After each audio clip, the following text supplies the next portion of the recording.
Shalom, puji syukur kepada Tuhan karena hari ini kita bertemu lagi dalam acara Morning Prayer dengan tema Memiliki Hati yang Lapang. Kita akan dipandu oleh Bapak Pendeta Andreas Gunawan. Bapak, Ibu, dan saudaraku yang terkasih, alangkah senangnya bila kita memiliki hati yang lapang.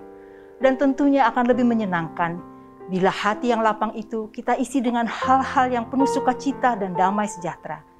Mari, hari ini, saat ini, kita isi hati kita dengan kidung pujian berlimpah sukacita di hatiku.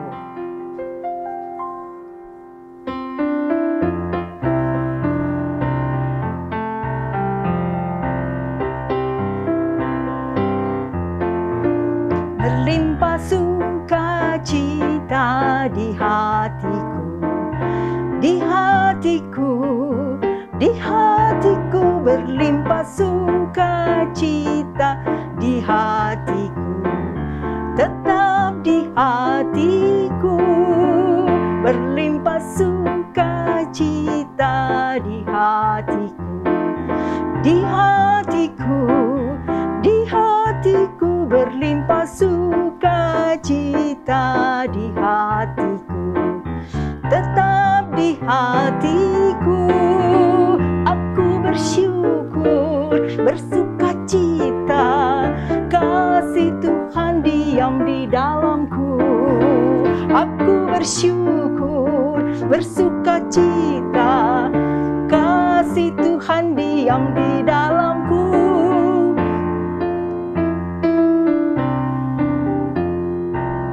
Berlimpah kasih Yesus di hatiku, di hatiku, di hatiku berlimpah kasih Yesus di hatiku, tetap di hatiku. Aku bersyukur, bersukacita, kasih Tuhan diam di dalamku. Oh, ku bersyukur, bersukacita, kasih Tuhan diam di dalamku. Ya, kasih Tuhan diam di dalam hati saudara, di dalam hati kita. Mari kita berdoa. Puji syukur Tuhan kami panjatkan karena kasih-Mu yang tidak berkesudahan memimpin kami melalui jalan yang berpasir dan kadang penuh dengan bebatuan. Terkadang kesulitan itu mendera kami sehingga hati kami menjadi sempit dan tidak lagi dapat menampung kasih karunia Tuhan karena sudah penuh dengan kesedihan dan nestapa. Hari ini kami ingin Engkau ajari Tuhan untuk senantiasa menjaga hati yang lapang di dalam kehidupan ini. Mari Tuhan, ajari dan layakkan kami menerima kasih karunia-Mu yang indah ini. Amin. Memiliki hati yang lapang. Tentunya di sana akan hadir rasa syukur, keikhlasan, dan buah-buah sukacita, serta damai sejahtera. Mudahkah memiliki hati yang lapang? Tentu tidak. Namun kita tidak perlu khawatir, karena kita memiliki Allah yang hebat.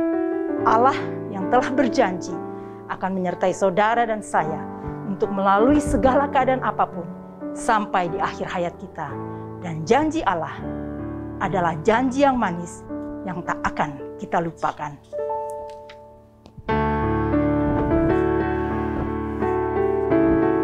Mari kita angkat pujian ini, janji yang manis, kau tak kulupakan.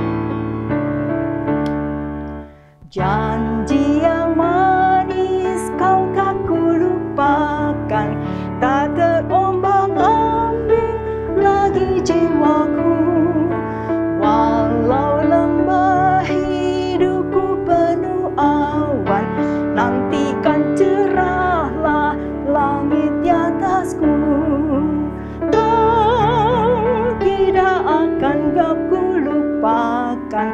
Aku memimpinmu, aku membimbingmu, kau tidak akan aku lupakan. Aku penolongmu, yakinlah teguh.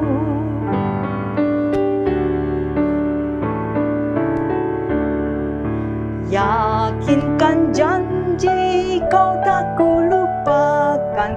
Dengan sukacita aku jalan terus. Dunia dan kawan tiada ku harapkan, satu yang setia, Yesus penebus. Kau tidakkan aku lupakan. Aku memimpinmu, aku membimbingmu. Kau tidakkan aku lupakan. Aku penolongmu, yakinlah teguh. Selamat pagi, selamat berjumpa kembali dalam Morning Prayer hari ini. Hari ini tema kita adalah memiliki hati yang lapang. Nah, untuk itu mari kita mohon pimpinan Roh Kudus membaca dan merenungkan firman Tuhan. Terima kasih Tuhan, Engkau sudah hadir di tengah-tengah kami, keluarga-keluarga kami, untuk membimbing kami mengerti firman Tuhan. Roh Kudus, pimpinlah kami. Dalam nama Tuhan Yesus. Amin. Pembacaan Alkitab dari Yehezkiel 36 ayat 26 dan 27. Yehezkiel 36 ayat 26 dan 27. Demikian bunyinya. Kamu akan kuberikan hati yang baru dan roh yang baru di dalam batinmu. Dan aku akan menjauhkan dari tubuhmu hati yang keras dan kuberikan kepadamu hati yang taat. Rohku akan kuberikan diam di dalam batinmu, dan aku akan membuat kamu hidup menurut segala ketetapanku dan tetap berpegang pada peraturan-peraturanku dan melakukannya. Demikian firman Tuhan. Saudara, apa bedanya sakit hati dan sakit liver? Nah, sakit liver itu sakit bagian organ tubuh kita. Ada yang disebut dengan cirrhosis, ya, liver cirrhosis. Tetapi sakit hati itu lain. Itu ungkapan untuk menyatakan ketidaknyamanan karena orang itu dibully, karena orang itu ditekan, karena orang itu dibuat tidak nyaman. Biasanya sakit hati itu akan dibawa sampai mati. Walaupun orang mengatakan sudahlah, saya sudah mengampuni, tapi tetap akan dibawa sampai mati. Tema kita adalah memiliki hati yang lapang. Nah, lapang apa itu? Saudara bisa membedakan antara lapangan dan pekarangan. Lapangan itu adalah tanah yang luas, yang lebar, itu lapangan. Tapi kalau pekarangan, itu hanya kecil. Lapangan sepak bola, lapangan voli, lapangan apalagi lah. Nah, hati yang lapang itu kalau dalam kamus bahasa Indonesia, lapang itu artinya senang. Lapang itu artinya sabar. Tetapi bagaimana dengan firman Tuhan yang hari ini kita baca? Ternyata hati yang lapang itu tidak hanya sekedar sabar, tidak hanya sekedar senang.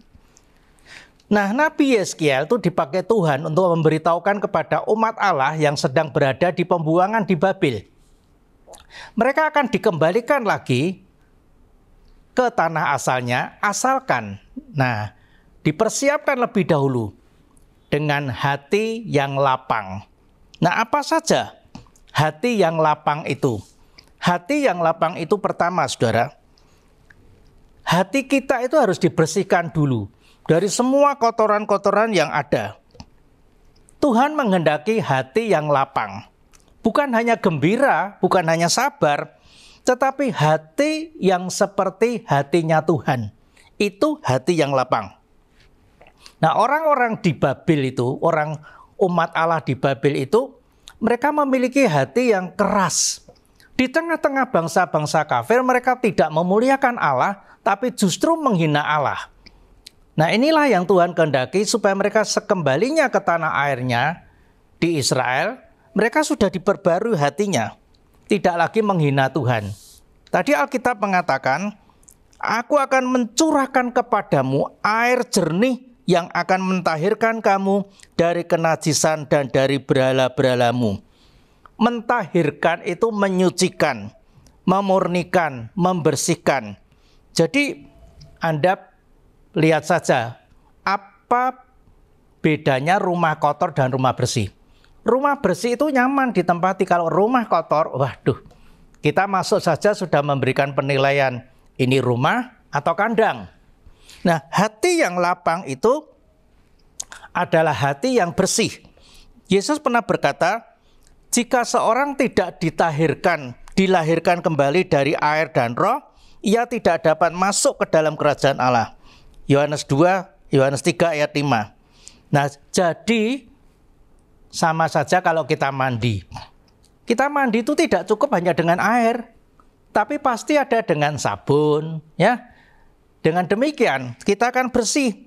Coba periksa diri kita masing-masing. Apakah masih ada kotoran-kotoran yang hari ini tersisa? Hari ini sangat-sangat mengerikan menurut saya. Karena apa? Karena kita tidak tahu apakah besok itu masih ada kesempatan buat kita untuk membersihkan hati kita. Orang yang kemarin masih ada, hari ini mungkin sudah tidak ada. Orang yang hari ini ada, mungkin besok pagi sudah tidak ada. Kesempatan untuk membersihkan diri itu sekarang. Tuhan dalam firman-Nya mengatakan, aku akan memberikan kepadamu air jernih. Nah, apa itu air jernih? Air jernih itu mengingatkan kita saat kita dibaptiskan dalam nama Allah Bapa, Anak, dan Roh Kudus. Ingat, Anda dan saya itu orang Kristen yang pernah disucikan Allah dengan ditandai dengan air baptisan. Nah, kita diminta untuk mengingat itu. Oleh sebab itu, jangan tunggu sampai Tuhan sendiri yang nanti turun tangan membersihkan kita. Mulailah dari sedikit demi sedikit, apa yang masih tersimpan ini dikeluarkan.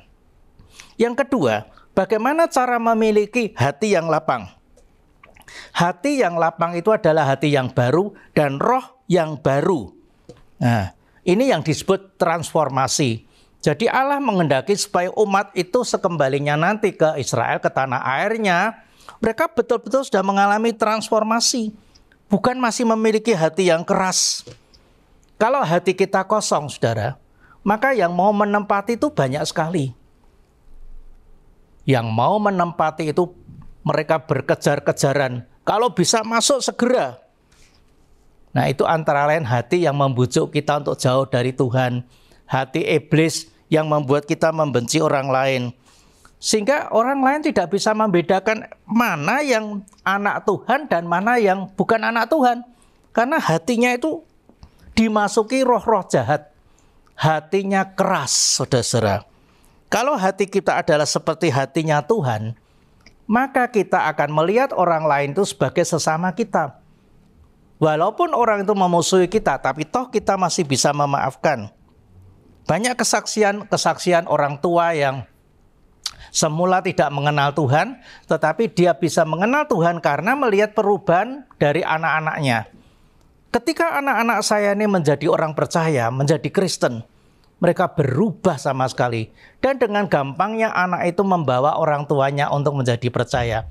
Karena apa? Karena anak itu sudah membuktikan bahwa di dalam Tuhan itu ada hati yang dibersihkan dengan air dan dengan Roh Kudus.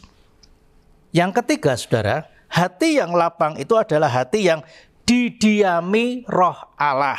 Alkitab mengatakan, Rohku akan kuberikan diam di dalam batinmu. Diam di dalam batinmu, Rohku, Roh Allah sendiri.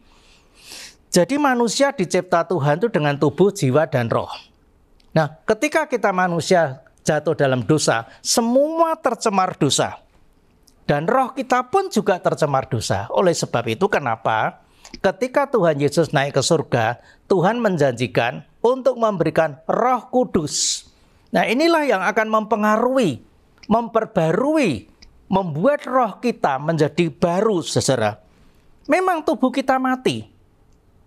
Jiwa kita kembali kepada pencipta. Tapi roh yang di dalam Tuhan, ini adalah roh yang kemudian memberikan kepada kita kekuatan, roh yang memberikan kepada kita kesegaran. Roh ini akan hidup. Dan itu diawali sejak hidup kita didiami Roh Kudus. Roh Kudus ini akan mengubah segalanya. Bukti bahwa seseorang didiami Roh Kudus itu akan nampak di dalam cara hidup dan apa yang dikatakannya. Tidak ngawur, tidak asal, tapi betul-betul dia dipimpin oleh hikmat Allah. Roh Kudus itu memberikan kepada kita karunia-karunia, baik natural maupun yang supranatural. Dari pribadi orang Kristen yang didiami Roh Kudus ini akan nampak buah roh macam apa yang tinggal di dalam hidupnya. Orang itu tidak lagi memikirkan dirinya sendiri, tetapi dia memikirkan juga orang lain. Dan karya-karya Allah itu akan terlihat dari hidupnya yang sudah dipimpin Roh Kudus.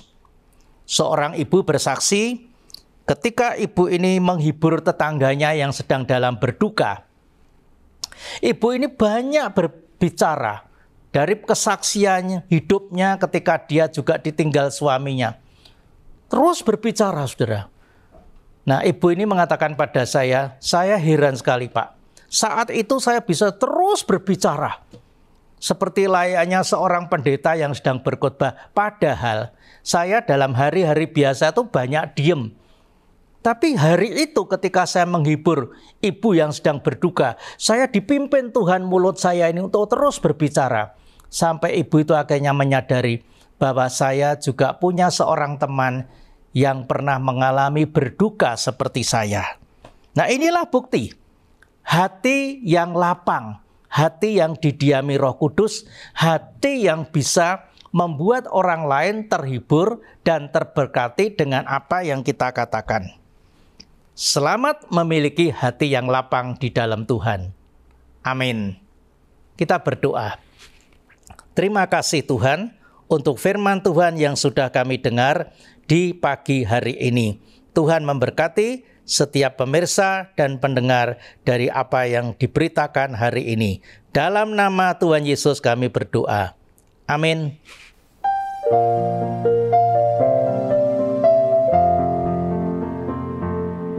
Bapa